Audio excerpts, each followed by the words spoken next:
आपा ये देखो, मेरी राइटिंग पहले से अच्छी है ना? हाँ अब्दुल बारी, माशाअल्लाह, तुम्हारी राइटिंग तो पहले से बहुत अच्छी है। मैंने वैकेशन में भी लिखना नहीं छोड़ा था, रोजाना 1 पेज लिखता था। माशाअल्लाह, इसीलिए तुम्हारी राइटिंग और ज्यादा अच्छी हो रही है। ये आपा बारिश आ गई, बारिश आ गई, मैं अभी देख कर आता हूँ आपा। आराम से अब्दुल बारी। माशाअल्लाह आपा, देखो तो बाहर कितना पानी है। ठीक है, तुम देखकर वापस आओ। अभी आया। अल्लाहुम्मा सय्यिबन नाफिया, अल्लाहुम्मा सय्यिबन नाफिया।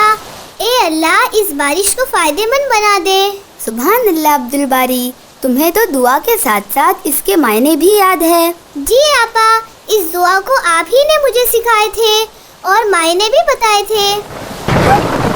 क्या हुआ? आपा सुने नहीं, कितनी जोरदार आवाज थी, बिजली भी चमक रही है। मैं एक पल के लिए डर गया। मुझे भी डर लगता था जब मैं और छोटी थी। सच में? आप भी डर जाया करते थे?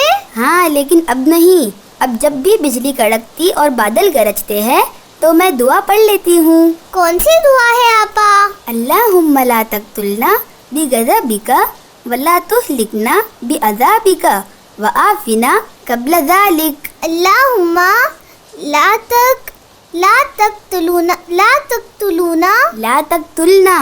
तक़्तुलना बिग़ज़बिका व आफ़िना। नहीं अब्दुल बारी, तुम आगे चले गए, मेरे साथ पढ़ो। जी आपा। अल्लाहुम्मा ला तक़्तुलना बिग़ज़बिका वला तुहलिकना बिअज़ाबिका व आफ़िना क़ब्ल ज़ालिक। अब मैं अकेले पढ़ूं? हाँ पढ़ो। अल्लाहुम्मा ला तक़्तुलना बिग़ज़बिका वला तुहलिकना बिअज़ाबिक व आफ़िना क़ब्ल ज़ालिक। माशाअल्लाह, कुछ मर्तबा और पढ़ो तो अच्छी तरह याद रहेगी दुआ। जी आपा, आप इसके मायने भी बता दो। इस दुआ के मायने है, ए अल्लाह, हमें अपने गज़ब से ख़त्म ना कर और अपने अज़ाब से हमें हलाक ना कर और हमें पहले ही आफियत दे। आपा, गज़ब से और अज़ाब से बचना तो समझा, लेकिन हमें पहले आफियत दे, इसके क्या मायने हैं? दरअसल हम दुआ में अल्लाह से कहते हैं, ऐसे गज़ब से मतलब बिजली से और गरजने की आवाज़ से होने वाले किसी भी तरह के हादसे, जो कि अज़ाब या सज़ा भी हो सकती है, इससे हमारा खात्मा ना हो, और अगर ऐसा कोई अज़ाब आए तो उसके आने से पहले हमें बचा ले, हमें आफियत दे। तो अल्लाह अज़्ज़ा वजल बचा लेते हैं? हाँ अब्दुल बारी, अल्लाह सुब्हाना व तआला अपने नेक बंदों को अपनी पनाह में ले लेते हैं, इसीलिए हमेशा नेक बने रहो।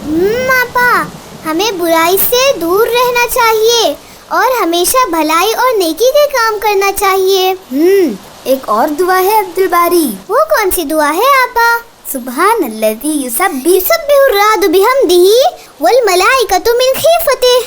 हाँ, ये दुआ तुम्हें आती है? जी आपा, मैंने इस दुआ को याद किया था। मैं पूरी दुआ पढ़ूं? हाँ पढ़ो। सुब्हानल्लज़ी युसब्बिहुर्रादु बिहम्दिही वल मलाइकतु मिन खीफतिह। बहुत अच्छे अब्दुल बारी, तो अब तुम इन दुआओं को पढ़ा करो जब कभी बादल गरजे और बिजली कड़के। अभी बरसात का मौसम है, सो पढ़ते रहने से अच्छी तरह याद हो जाएगी ये दुआएं। ठीक है, अब मुझे पढ़ने दो, बहुत होमवर्क है आज। आप पढ़िए आपा, मैं बारिश देखकर आ रहा हूँ। अस्सलाम वालेकुम रहमतुल्लाह। प्यारे बच्चों और सभी फिक्रमंद वालिदैन, उम्मीद है आप लोगों को इंशाल्लाह ये एपिसोड पसंद आया होगा। और बच्चों, जब कभी आप बादलों के गरजने की आवाज़ सुनो, बिजली के कड़कने की आवाज़ सुनो, तो इन दुआओं को ज़रूर पढ़ा करो। हमने 2 दुआएं बताएं जिनमें से आप किसी भी एक को पढ़ सकते हैं इंशाल्लाह, या दोनों को ही पढ़ सकते हैं। दोस्तों, लोगों के कमेंट्स आते हैं कि हम नमाज़ पर वीडियोस बनाएं, नमाज के तरीके पर वीडियोस बनाएं ताकि बच्चे सीखें। तो इसमें मामला ऐसा है कि नमाज़ों का जो तरीक़ेकार है ये एक मसलकी मसाइल है, और मैं अपने वीडियो से मसलकी मसाइलों में नहीं पढ़ना चाहता हूँ कि एक तबका फिर उसमें कमेंट्स, ऐसे ही बड़े परेशानी है दुआओं पर भी, और अलावा इसके जो वज़ू के तरीके पर भी जो है अलग अलग कमेंट्स आते हैं। बहरहाल, तो नमाज़ों के ताल्लुक से इसलिए मैं नहीं बनाता हूँ। हाँ, ज़रूर जो कुरान में आयत आई है नमाज़ों में जो खुशू बरतना चाहिए, इस पर इंशाल्लाह कोशिश रहेगी कोई एक वीडियोस बनाएं हम। उम्मीद करते हैं कि आप लोग जो है इन दुआओं को जो सीखेंगे, बच्चे सभी और बड़े भी, اور انشاءاللہ جلد لوٹیں گے ایک نئے ایپیسوڈ کے ساتھ. آپ جو سبسکرائب کرنا نہ بھولیں اور یہ جو آئیکن ہے اسے ضرور کلک کریں نوٹیفیکیشن کے, تاکہ آپ لوگوں جو ہمارے اپڈیٹس کے نوٹیفیکیشنس آتے رہیں. انشاءاللہ جلد لوٹیں گے نئے ایپیسوڈ کے ساتھ. السلام علیکم ورحمۃ اللہ.